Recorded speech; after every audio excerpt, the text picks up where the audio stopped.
sou o professor Caio, assessor pedagógico do Sistema Positivo de Ensino, e hoje estou aqui para corrigirmos as atividades que foram solicitadas no início da semana. Sendo assim, o nosso encontro hoje está dividido em 3 momentos. Na primeira parte, nós iremos corrigir os exercícios 1, 4, 5 e 6 da sessão Hora do Estudo. Na segunda parte, nós corrigiremos o exercício 9 da mesma sessão Hora do Estudo. E na terceira parte, nós iremos nos dedicar aos exercícios do livro de atividades. Vai lá, pega o seu material. Eu espero você, porque a nossa aula já vai começar.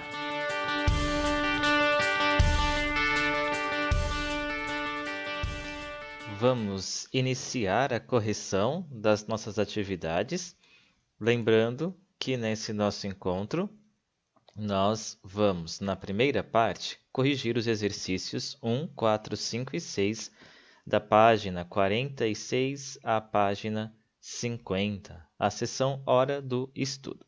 E que nós encontraremos ali? No exercício 1, assinale V para verdadeiro e F para falso.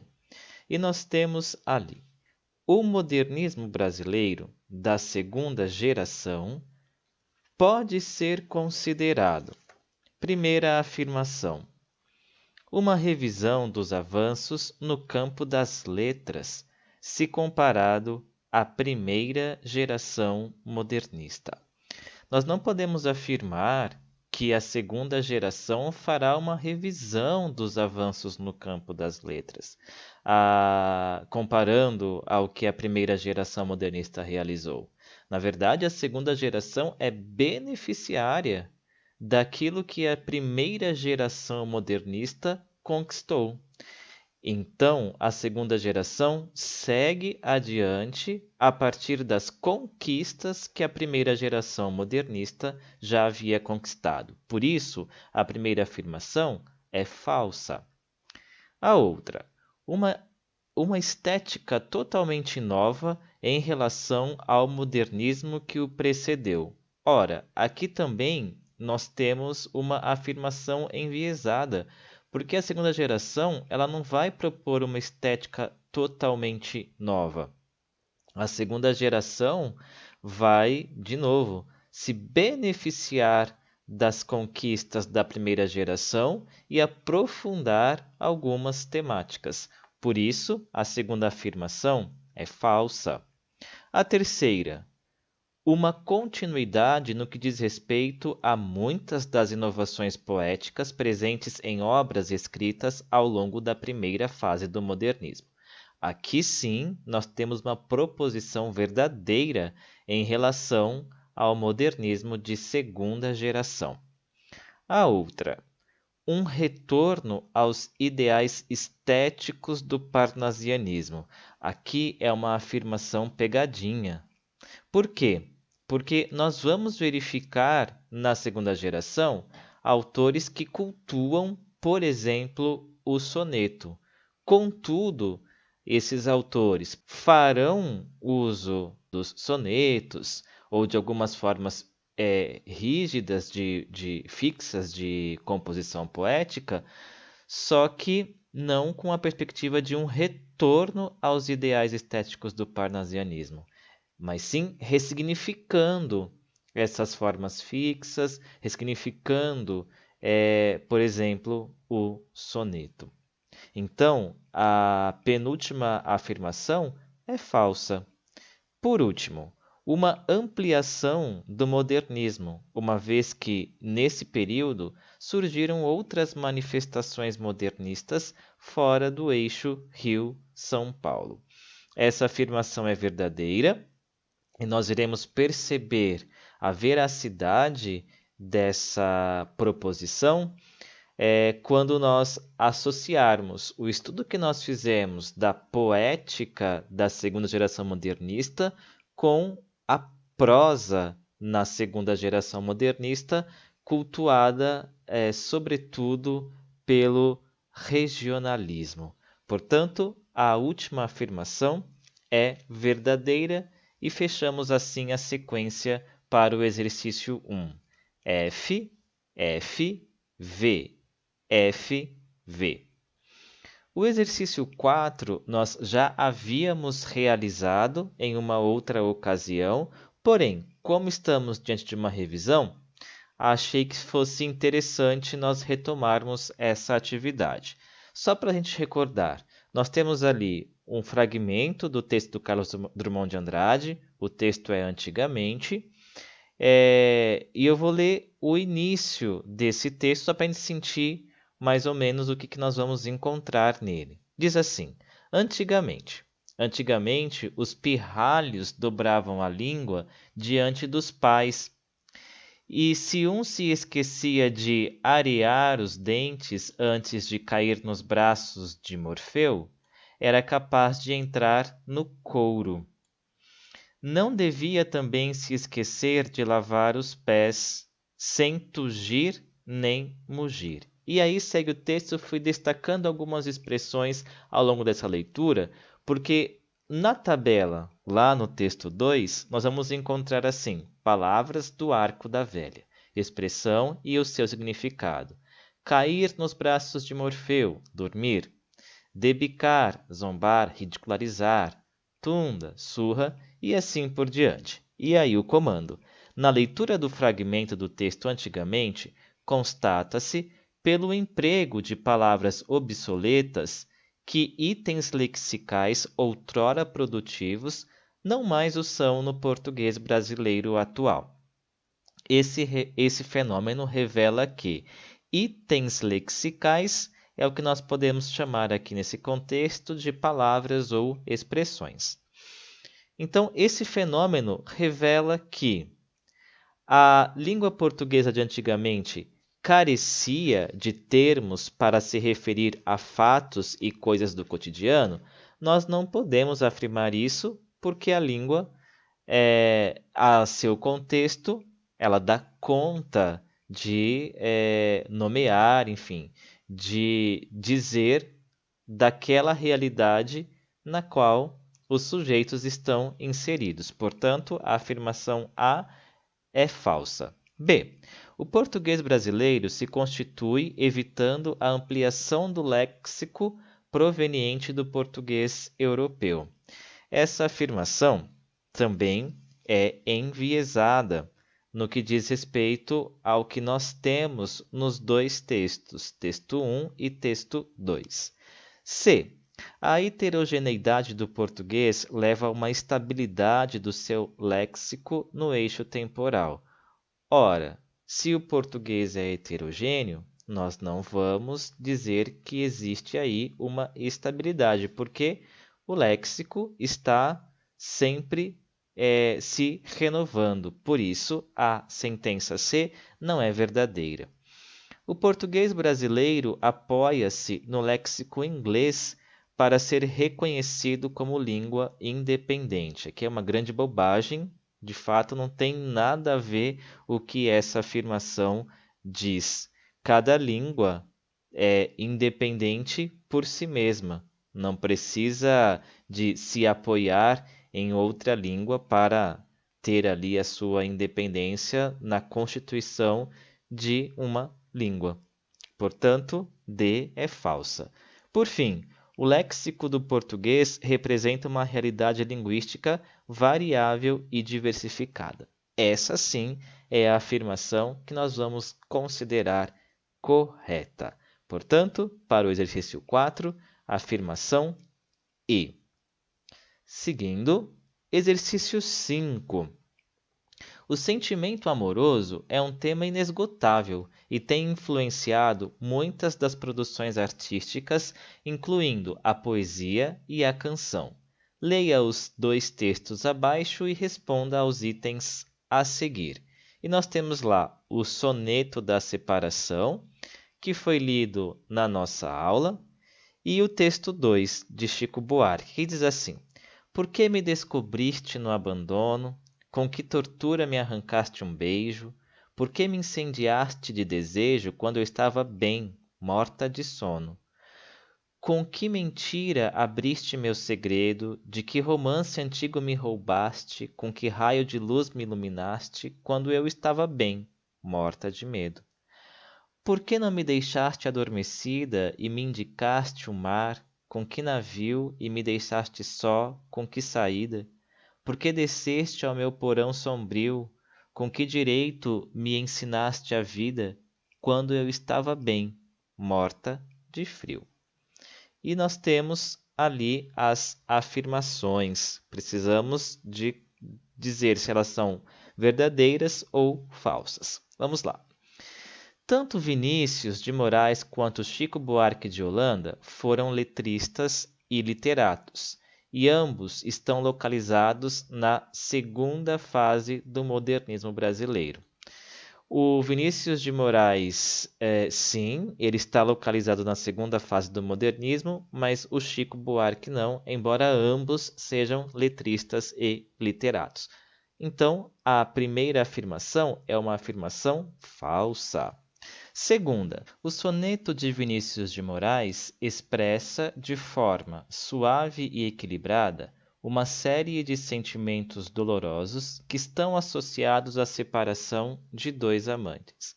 A voz masculina é flagrante nas marcas linguísticas. A meu ver, essa afirmação ela traz aqui para a gente uma série de problemas a depender da maneira como nós vamos ler essa afirmação. Primeiro, a proposição afirma que o soneto de Vinícius apresenta de forma suave e equilibrada os sentimentos dolorosos. A depender da leitura que a gente realiza, a gente vai poder afirmar que essa forma ela não é tão suave e equilibrada porque as imagens poéticas criadas pelo eu lírico no texto elas refletem uma intensidade mais do que uma suavidade. E esse é o primeiro ponto da proposição que já me deixa em alerta, já para falsear a afirmação. Agora, tem um outro trecho aqui em que vai dizer assim, olha, sentimentos dolorosos que estão associados à separação de dois amantes. E aqui de novo, a depender da maneira como a gente lê a proposição, a gente pode justificar a sua falsidade. Por quê? A separação de dois amantes, aqui eu posso pensar uma situação de adultério, uma pessoa que já tem uma relação com outra e acrescenta ao seu jogo amoroso um terceiro. E, portanto, configura-se aí uma relação de amantes. Contudo, no texto Soneto da Separação, não parece ser essa a relação colocada, ainda que haja no primeiro terceto, no segundo verso, a palavra amante. Fez-se de triste o que se fez amante. Mas aqui, no contexto do soneto da separação, a palavra amante ela encontra-se, na nossa perspectiva, mais associada à ideia de duas pessoas que se amam. E o outro ponto da afirmação vai dizer lá, a voz masculina é flagrante nas marcas linguísticas. E eu diria não necessariamente. Porque, embora tenha lá, e de sozinho que se fez contente, fez do amigo próximo ou distante, na minha perspectiva, esse enunciado poderia estar sendo realizado tanto por uma voz masculina quanto por uma voz feminina, motivos pelos quais eu considero essa afirmação falsa, que é justamente o que o gabarito apresenta para a gente. Seguindo a discussão, a segunda afirmação diz o seguinte: a canção de Chico Buarque de Holanda faz uso da forma do soneto e revela uma voz feminina que expressa seu espanto por ter tido seu amor despertado por uma outra pessoa. E aqui nós verificaremos que essa afirmação é verdadeira. Depois, a próxima. No texto 2, o último verso dos dois quartetos e da última estrofe fazem ver que o sujeito poético se escondia, fugindo da vida e de sua expressão máxima, o amor. Aqui, mais uma vez, nós vamos dizer que a afirmação é verdadeira. O que nós temos presente aqui na penúltima proposição do exercício é o que nós podemos associar interpretativamente ao texto 2 soneto de Chico Buarque. Depois, como os dois textos permitem concluir, o amor e a vida são uma aventura errante, que não oferece as garantias de um porto seguro. E aqui, de fato, é uma proposição verdadeira. Chegamos ao exercício 6, e ali no exercício nós temos um poema do Jorge de Lima, Mulher Proletária. Mulher proletária, única fábrica que o operário tem, fabrica filhos, tu, na tua superprodução de máquina humana, forneces anjos para o Senhor Jesus, forneces braços para o Senhor burguês. Mulher proletária, o operário, teu proprietário, há de ver a tua produção, a tua superprodução, ao contrário das máquinas burguesas, salvar o teu proprietário. E aqui o enunciado nos diz: Jorge de Lima é um poeta representativo da segunda geração modernista. Analise as proposições abaixo acerca dos recursos expressivos que constroem a imagem da mulher proletária. Vemos lá. As metáforas fábrica e máquina humana são, de certo modo, desveladas pela construção parentética fabrica filhos. E aqui essa afirmação ela está correta. Depois, os dois últimos versos na primeira estrofe constituem eufemismos das ideias de mortalidade e trabalho infantil. Forneces anjos para o Senhor, forneces braços para o Senhor burguês. Nós podemos perceber que sim, a ideia que está sendo aqui apresentada na afirmação 2 é a que nós podemos verificar nos dois últimos versos da primeira estrofe. Depois, o trocadilho entre prole e proletária assinala a função social da mulher no contexto do poema. Sim, de fato, assinala, portanto, a afirmação 3 também está correta. 4. A gradação na segunda estrofe aponta para a submissão da mulher e para a salvação do homem operário. Aqui nós não podemos dizer que a afirmação esteja correta. E depois, os últimos versos do poema sugerem que o trabalho da mulher pode levar sua família à ascensão social. De forma alguma, não é essa a ideia que está ali impressa nos últimos versos do poema. Não é essa a sugestão de ascensão social por meio da produção de filhos, mas, pelo contrário, está instaurada aí uma grande crítica social. 1, 2 e 3 verdadeiras é o que nós encontramos na afirmação C, que é a correta para o exercício. Chegamos aqui ao final da primeira parte da aula. Espero você na segunda parte. Até já!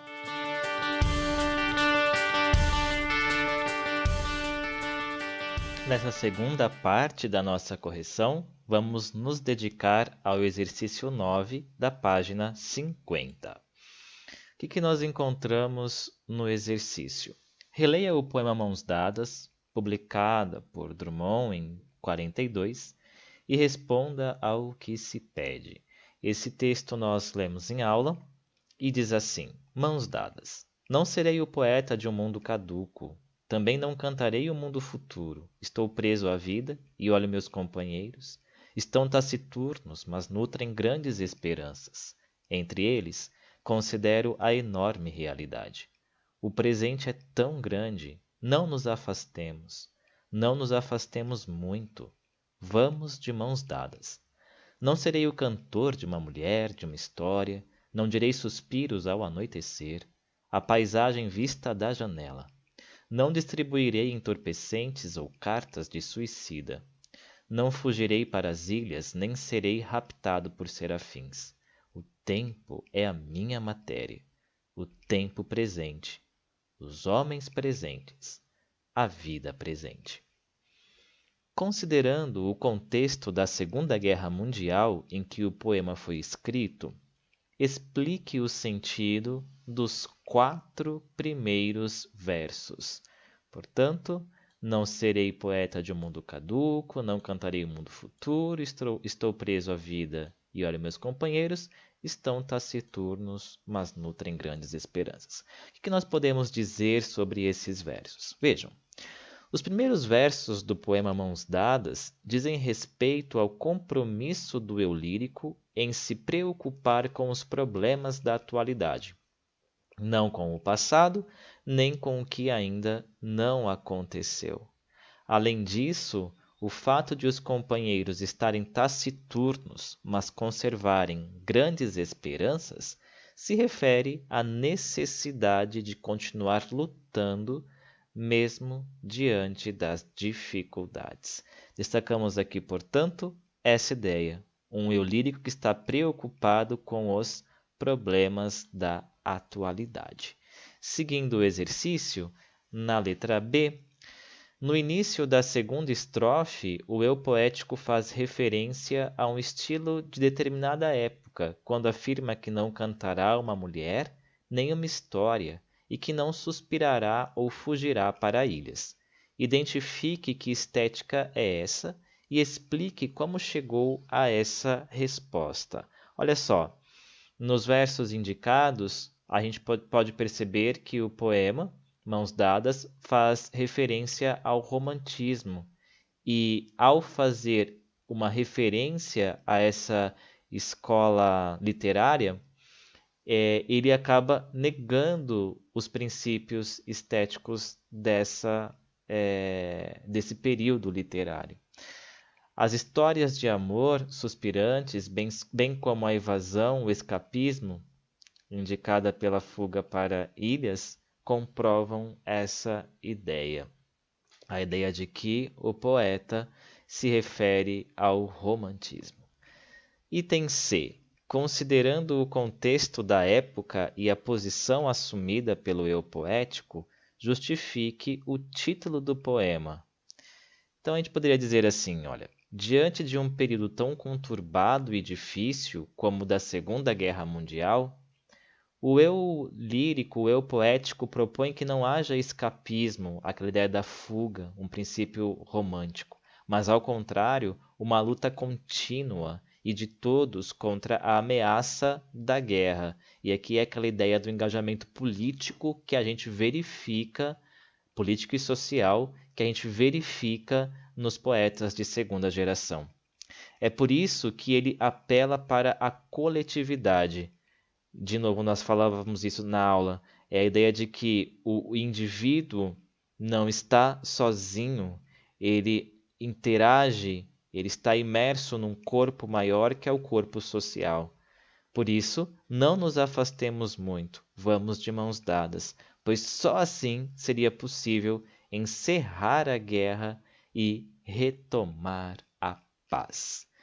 Chegamos ao término da segunda parte da nossa aula. Espero você para a parte 3. Até já!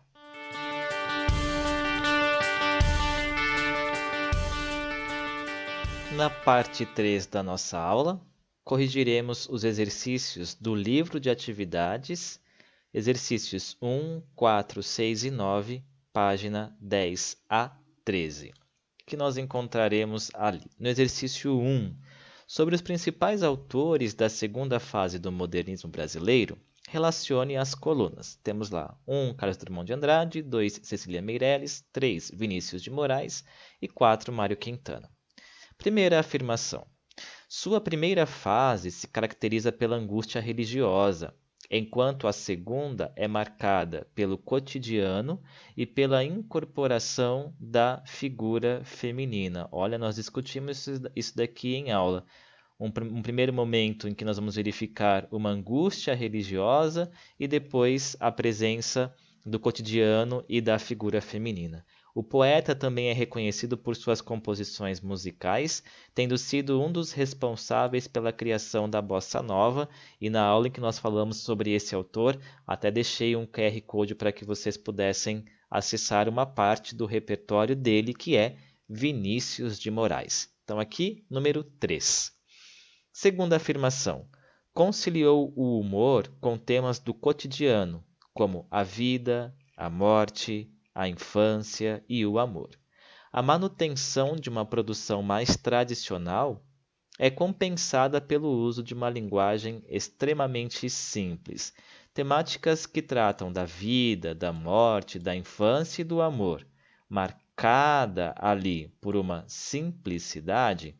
Nós estamos nos referindo a Mário Quintana.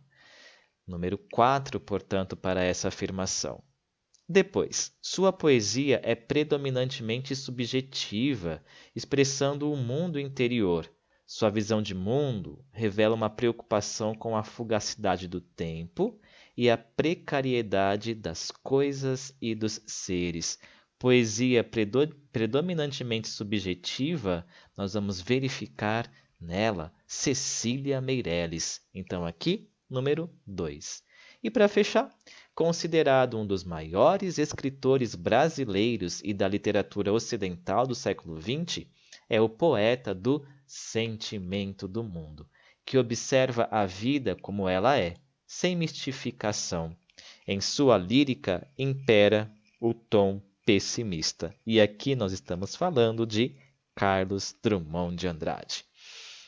3, 4, 2 e 1 é a sequência correta para o exercício 1. Avançando a nossa correção, temos ali no exercício 4. Preencha as lacunas. A segunda geração modernista tem início em 1930, com a publicação de Alguma Poesia, do escritor Carlos Drummond de Andrade. A principal característica da poética modernista foi o amadurecimento das conquistas da primeira fase modernista. Entre elas estão o uso do verso livre, a liberdade temática, o uso da linguagem coloquial e a conciliação entre tradição e modernidade. Temos aqui a correção adequada para o exercício 4. Alguma Poesia, Carlos Drummond de Andrade. Amadurecimento, livre, coloquial e modernidade. Avançando a nossa correção, lá no exercício 6. Na segunda fase do modernismo, década de 30 do século XX, percebe-se o esgotamento dos ideais do modernismo com a retomada de uma prosa e de uma poesia de caráter conservador. Isso daqui é falso, nós não temos o esgotamento dos ideais do modernismo. Pelo contrário, nós temos um aprofundamento. B. O não surgimento de grandes romancistas, o que só viria a ocorrer na década seguinte. Uma mentira que absurda. Nós tivemos grandes romancistas produzindo literatura nesse período de segunda fase do modernismo. Portanto, a afirmação em B está errada. C.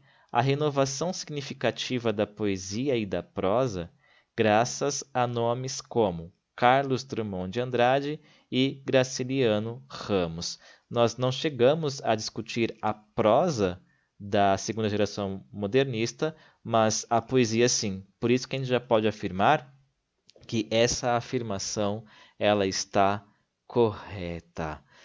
E seguindo para o próximo exercício, devido aqui ao nosso tempo de aula, nós encontramos ali no exercício 9, na questão da PUC de São Paulo, a seguinte ideia: lembrança do mundo antigo.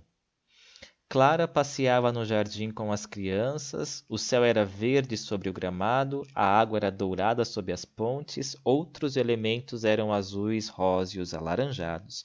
O guarda civil sorria, passavam bicicletas, a menina pisou a relva para pegar um pássaro, o mundo inteiro, a Alemanha, a China, tudo era tranquilo em redor de Clara. As crianças olhavam para o céu, não era proibido. A boca, o nariz, os olhos estavam abertos. Não havia perigo. Os perigos que Clara temia eram a gripe, o calor, os insetos.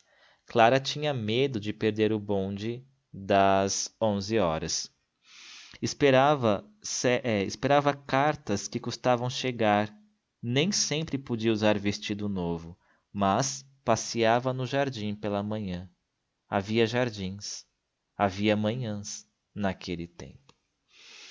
O poema integra a obra Sentimento do Mundo, de Carlos Drummond de Andrade. Da leitura que se possa fazer dele, não é possível concluir que é um texto poético-narrativo que se organiza a partir de um espaço exterior com personagens leves e soltas em ações tranquilas de suaves movimentos. Ora, nós verificamos esses elementos no texto Lembrança do Mundo Antigo. Como nós queremos aquela que não é a afirmação que podemos concluir a partir da leitura, nós não vamos assinalar o item A. B. Se utiliza de verbos inteiramente no tempo passado, como forma de configurar a lembrança de que fala o título.